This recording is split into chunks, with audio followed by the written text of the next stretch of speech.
Good evening, members of the City Council. I will be very brief, and I will not repeat anything that has been said so far. My name is Roland Chace. I'm a fifth-generation Newporter, living in the same house my great-grandfather lived in, a half-mile from the Newport Grand Slots. This is a very personal issue for me. I want to emphasize one point. Whatever kind of development the city approves for that area, there is one overriding factor that must be considered very carefully,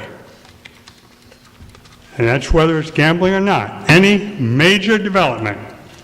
And that issue is whether we can trust the promises made by the developers.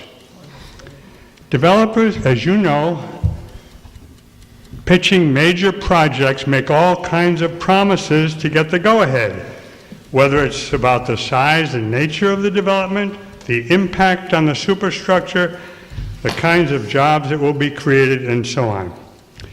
In 1974, I was on the stage when representatives of Arthur W. Sylvester Jr., father of Diane Hurley, promised that if the voters would allow him to turn his Marlbone Road property into a high-life fronton, it would be made available to the community for concerts, plays, and other entertainment.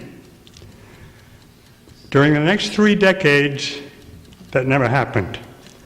However, in 2003, Newport Grand wanted to get rid of High-Life and just become a slot machine gambling facility. To do this, they needed voter approval. So on July 17th, 2003, Diane Hurley, who was then the general manager of Newport Grand High-Life, published a letter to the community, a full-page letter in the Newport Daily News. Listen to what she wrote. The Fronton is a 3,000-seat stadium-style theater. We believe that with proper investment, we can convert the Fronton to a live performance theater and introduce musical acts, comedy, and other forms of entertainment. Sound familiar? That was 11 years ago, and it's never happened yet. The voters gave her what she wanted, but we're still waiting for the live performance theater.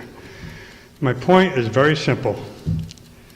1974 to 2014, 40 years of broken promises. We cannot trust the gambling industry.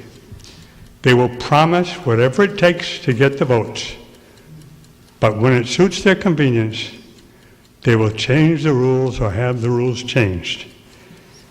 So I would urge you, even though I know it's 2 weeks early, to be politically brave, and I know there are some very independent voices on this council, and to vote against approving yet another casino gambling ballot initiative to expand gambling at the Newport Grand. Thank you very much.